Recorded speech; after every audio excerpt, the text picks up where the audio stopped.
Call the Morris City Council regular meeting to order Tuesday, December 3rd, 2013, 12 p.m. Could we have roll call, Bev, please? Nelson. Yes. Knapp. Yes. Recknickle. Yes. Leonard. Murphy. Yes. Motion to approve the agenda. So moved. Second. Motion been made and approved to approve the agenda today.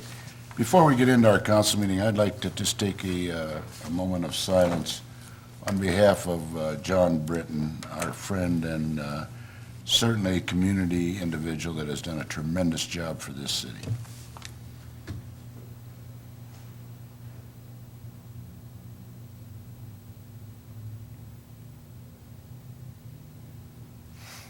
Thank you. Okay, today we've got a hearing on the Floyd River Bank Stabilization Program. And paper here. At its November 19th, 2013 meeting, the council set this as a date and time to hear the public comment on the plans, the specifications, form of contract, and estimated costs for the Floyd River Bank Stabilization Project. Attached is a Corps of Engineers nationwide permit number 13. At this time, I'm going to open the hearing and ask if there's any written or oral objections or comments to the project or to adopting plans, specifications, form of contract, and estimated costs. I will ask the second time if there's any written or oral objections or comments to the project. If not, I will close the hearing at this time. Bolton and Mink and the city staff are recommending approval. What the remaining schedule is if this is passed, is the bid letting and the award to construction contract and the beginning date for the construction contract and an ending date for the construction contract. And Scott, would you like to comment on that, if you would, please? Yeah, just today we received the rest of the construction plans and specifications. Bolton and Mink has it down for a bid opening on January 3rd with the city council, looking at those bids on January 7th, and that all work, and then work would proceed within about 10 days to 2 weeks following that, and all work would be done prior to April 1st of 2014. Did you say January 7th would be the awarding? Yes. Okay. Any other questions? Scott, I noticed in the letter from the Department of Army, it says that they reviewed all materials. Does that mean they approved all materials? Because it's down there on the first special condition, it says the bank stabilization will not exceed an average of 1 cubic yard per running foot along the bank. That doesn't seem like much, does it? For what we need to stabilize? It's special condition 1. It says below the plane of the ordinary high water mark. It's 1 cubic yard, so that'd be no greater than a 3 foot by 3 foot by 3 foot area Right, per running foot. per running foot. I mean, does that give us enough fill or riprap to get us what we want? Yes. Yeah. Okay. And that's consistent with the plans that I reviewed previously. I did not get a chance to review the set of plans that just arrived, so I'm assuming that that's the same. Okay. I just noticed they say they reviewed the materials, but it doesn't, you know, they're pretty general in their comments. Let's see.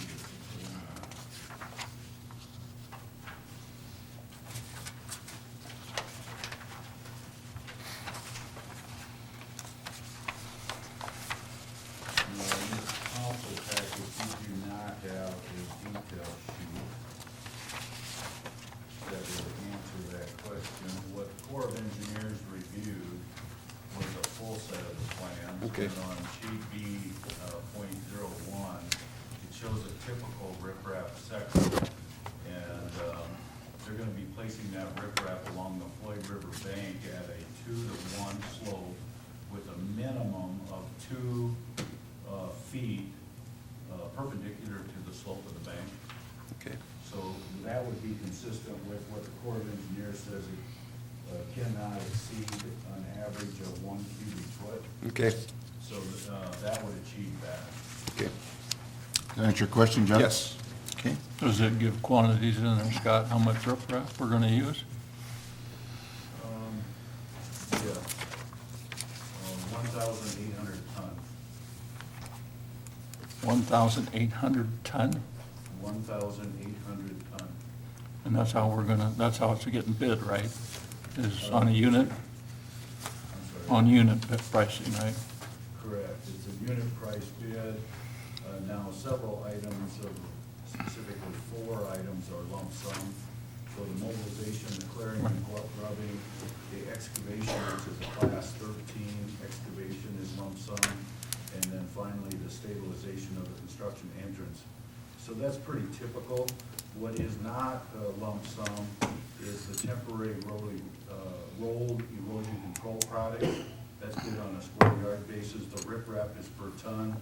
The filter socks are per linear foot, and the seeding is per acre. So it is a unit price bid, So it's riprap by the contractor, supplied by the contractor. supplied by the contractor. And they have to meet the specifications that Oldham Main called out. With the rebar, cut flush and all that. Correct. Okay. Okay. Financial impacts, 100% local funding. It'll come from the Airport Improvement Fund and the Joint Urban Renewal TIF District for the reimbursement. Any other questions on the hearing this morning? This is a project we need to do to protect our airport, So so by all means. I'd make a motion adopting resolution number 13-52 to adopt plan specifications, form of contract, and estimate of cost for the Floyd River Bank Stabilization Project. Second. Motion made and second, adopting resolution number 13-52 to adopt plan specifications, form of contract, and estimated cost for the Floyd River Bank Stabilization Project. Can we have a roll call on that, Ben? Knapp? Yes. Nelson? Yes. Marcinko? Yes. Burton? Yes. Motion passed. Okay, we're going to move on to the general discussion, and the way we have our general discussion is anybody in the chamber here, we ask them to stand up and to the podium and state their name and address. The council can't make any decisions at this time, but they're certainly always willing to listen if you have any concerns or complaints or good things to say about the city. Do we have any today? If not, we'll move on to John? Thumbs Nothing, Your up- Honor, Thumbs up a word? then echoing what, for Britton's family and what he's done for this city, so. Okay, thank you. Glenna? Nothing to add. Rex? Yeah, for the last month or so, I've had a front row seat to the Floyd Valley Hospital Auxiliary Candy Making Expedition. And we've had anywhere from 3 to 4 dozen, I'll call them young ladies, making, wrapping, selling caramels and fudge, and if you haven't got any, you've missed out. They're still making them this week, they're still delivering this week, and you can still buy them at the goodie sale on Saturday. And all the money goes to buying items for our local hospital. Nobody does anything for any money, 100% volunteer.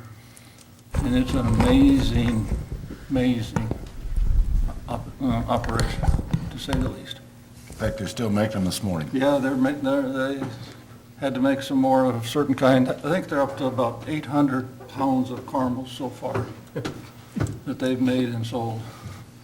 But doesn't count fudge and the peanut clusters that now they make with the honey roasted nuts. And if you haven't tried them, try them. Pretty amazing stuff. Yep.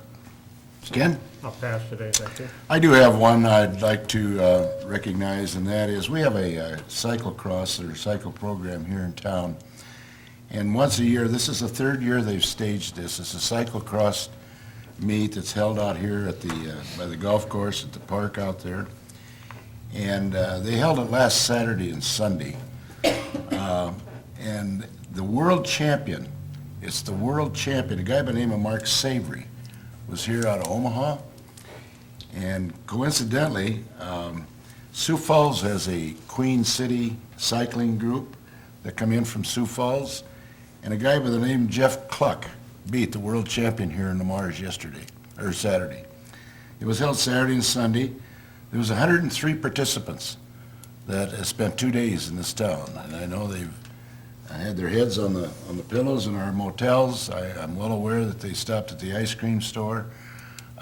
They've eaten at restaurants, so I think here's another example of the quality of life that the city of Lamar's is offering, not only our local people, but also participants from all over. It represented 5 states, is what it represented coming in. And these people here, our local people, Kevin Richards, Monty Brent, and Mark Strub and those boys, have done a beautiful job of setting up that track. Talked to a couple of the, I call them referees, but they're instructors, or keep things going. They're out of Sioux Falls.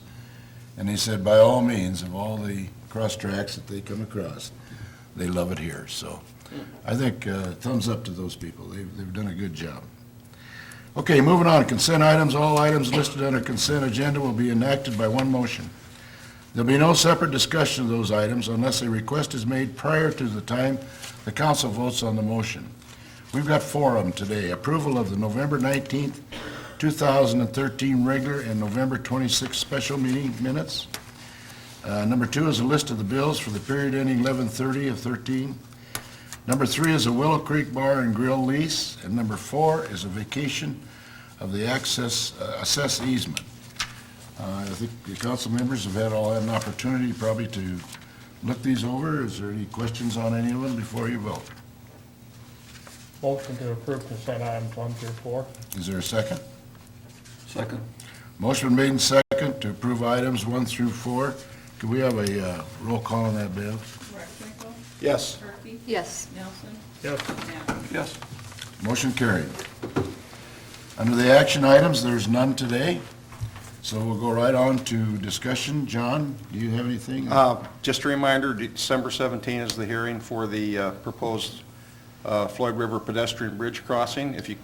We encourage you to attend the meeting. If you cannot, contact one of the council people and let us know how you feel about the project, so. Okay. Delana?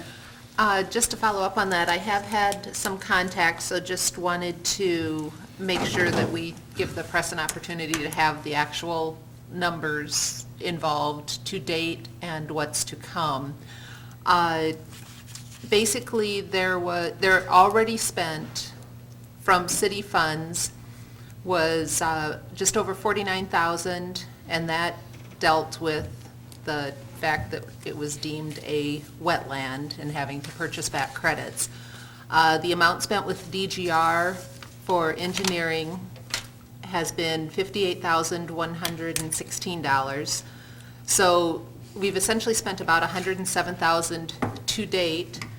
The estimate cost on completing the bridge work and everything is, I believe, about $205,000. The kicker on that comes in that people need to keep in mind with the hearing coming up next week. The money that is spent has already been spent. Of this $205,000, we do have a grant from federal STP funds for $160,000, which means out of that 205, the city would spend an additional approximately $45,000 to finish the trail and bridge to connect that part of town. And so I just had some people asking me for some of those numbers, and I think, Bill or Scott can correct me if I've left anything out, but just as a broad overview, that's accurate, correct? As a broad overview, yes. Okay. I didn't bring my specific numbers, but Just as far as the straight dollars and cents goes. I looked at them. and- What's- And I appreciate you bringing that up. What's spent because- is spent, about another $45,000 from the city, assuming bids don't come in a lot higher than anticipated, should get it completed because the remaining $160 is from STP funds. Okay, Which are also tax dollars. right. Okay. Anything else? Nope. Delana, thank you. Rex? Ken? Okay, thank you. Okay, Scott? Just one FYI, on Tuesday, December 10th, from 7 to 9, I took the liberty to allow EPA to utilize this room for what's being titled, I guess, Public Availability Session. and it is to discuss the vapor intrusion risks that the EPA has found along Iowa Highway 3, of which our site, as you guys all know, abuts Highway 3. And the contaminant is PCEs. So they have found elevated levels of PCEs along there. And this is the first time you guys have heard that. We've allowed them to come into our building and do, drill through the concrete floor and do vapor testing already in the past. Approximately a year they've been going in and out. So nothing new. I think they have taken their samples and they've analyzed those, and I think this meeting is to ask the public if they have any questions. So I think it's noteworthy that if you're concerned about that, to be here on December 10th at 7 o'clock in this room, and EPA will be present to answer any questions. Will the city get a preliminary report on that prior to that meeting? We did previously receive some analytical data. Okay. I don't know, I'll ask my contact whether or not we're gonna get a report ahead of time. It would be nice to have a heads up before they come in here and drop a bomb or something. Yeah, sure. I'll see what I can get. And then the only other thing I've got, and I apologize, I'll get an email out to all of you on an FYI as to the status of some of our projects. I had begun working on that a couple of weeks ago, but really didn't finalize it. And then a number of personal things have happened in my life, so I will get that to you just as soon as I can. I want to dovetail on a couple of you that have mentioned John Britton. When I came in 1984, John Britton was already involved with the Lamar's Little League and West Floyd Park specifically, and that kind of started a friendship and a business acquaintance with John way back then. And one of the first things that we accomplished was to put the flood control berming around the Little League complex. At that time, there was 4 fields that had been previously constructed. And the 4 fields went to 7 fields, and the 7 fields went to 9 fields, and they used to split duty between West Floyd Park and Bolser Park, as you all know. That group also built the block structure that's in the northeast corner of Bolser, which then later got donated to the city when they moved all their activity out to West Floyd. And I think the community at large is why I'm taking this forum.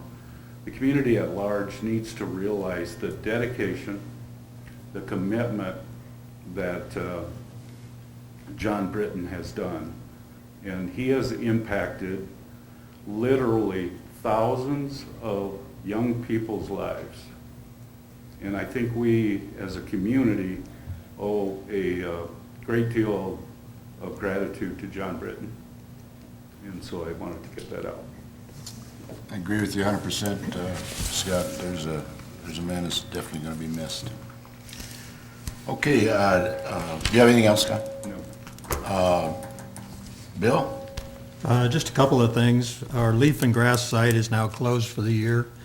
We had a very successful year. We were able to stay open through the month of November, so we hope to do some improvements to the site over the winter months and reopen it come spring. The second thing is the refrigerator magnets for the trash and recycle dates. Those are now available for the 2014 year, and we have them here at the front desk at City Hall. We've been getting a lot of requests, so that's it.